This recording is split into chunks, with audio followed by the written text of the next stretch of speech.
Welcome back mga Oni-chan! Ngayon, i-recap natin ang part 5 ng anime series na Kuroko's Basketball. Ang kwentong ito ay tungkol kay Tetsuya Kuroko, Taiga Kagami at ang Serinhai habang hinaharap nila ang ibang miyembro ng Generation of Miracles sa laro ng basketball. Tuwang-tuwa ang buong Serin matapos nila manalo at dismayado naman ang buong Kaijo, lalong-lalo na si Kise dahil hindi pa siya natatalo dati. Pagkatapos ng laro, nagkamayan naman ang dalawang captains at sinabi nila sa isa't isa na magkikita sila sa Inter-High. Naghuhugas naman ng mukha si Kise sa may gripo at sinabihan siya ng isang lalaki na hindi nito inaasahan na matatalo si Kise. Ito ay si Midorima at sinabi nito na madali lang makascore kapag malapit at ang may totoong value ay pag-score mula sa malayo. Sa pag-uusap nila, malalaman natin na si Midorima ay ang number 1 shooter ng Generation of Miracles. Tinanong naman ni Kise kung bakit hindi si Kuroko ang kinakausap ni Midorima at sinabi naman ni Midorima na hindi naman daw sila nagkakasundo ni Kuroko. Sinabi din niya na nire-respeto niya ang style ni Kuroko pero hindi niya matanggap ang desisyon nito na sumali sa obscure school tulad ng Serin. Bago naman siya umalis, sinabi niya na hindi siya magpapatalo sa Serin at bumigay na lang si Kise sa pangarap nito na maghiganti. Sa isang ospital naman, nagpa-check up si Kuroko at muling sinelebrate ng Serin ang pagkapanalo nila. Habang naglalakad naman pa uwi, napagdesisyonan ng mga players na kumain muna bago umuwi at sinabihan sila ni Aida na pagsama-samahin ang mga natirang pera nila. Sa kasamaang palad naman, kaunti na lang ang pera nila kaya sinabi ni Hyuga na umuwi na lang sila. Buti na lang nakakita si Aida ng truck na may sign na free steak kaya nagka-ideya siya.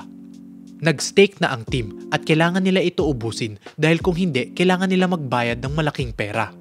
Sinabi din ni Aida na kapag hindi nila ito naubos, tatakbo sila araw-araw. Matapos naman ang isang subo, busog na agad si Kuroko kaya nasigawan siya ng mga teammates niya. Di nagtagal, nabusog na din ang iba pero buti na lang kinain ni Kagami ang mga natirang steak.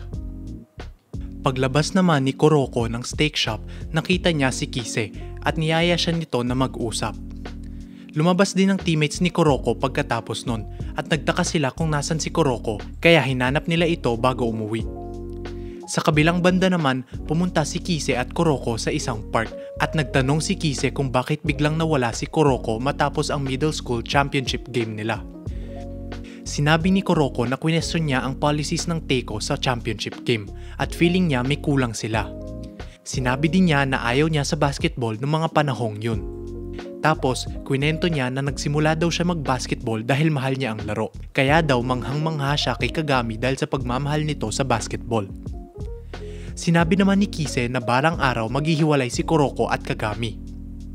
Sinabi din ni Kise na tulad ng Generation of Miracles, merong unique ability si Kagami at balang araw makakaabot ito sa level ng Generation of Miracles at bubukod ito sa mga kakampi niya. Sa oras na yon, dumating naman si Kagami at tinanong nito si Kise kung bakit nito kinidnap si Kuroko. Sa court naman sa tabi nila, hinamon ng mga siga ang mga estudyante na naglalaro pero nag-step up si Kuroko sa pambubuli ng mga siga. Binakapan naman siya ni Kagami at Kise at hinamon ni Kagami ang mga siga na maglaro ng 3 laban sa 5. Naglaro sila at dinurog ng 3 ang mga siga. Pagkatapos nun, umalis na si Kise at tinanong naman ni Kuroko si Kagami kung narinig nito ang pag-uusap nila ni Kise tungkol sa paghihiwalay nilang dalawa. Sinabi naman ni Kagami na sabi ni Kuroko dati na hindi niya ito kaya mag-isa at kung tama ito, wala dapat aalalanin si Kuroko. Dumating naman sina Aida at ang Serin team at rinesling ni Aida si Kuroko dahil sa biglaang pagkawala nito. At dyan nagtatapos ang video na ito. Make sure to like the video and follow for more anime recaps. Oni-chan!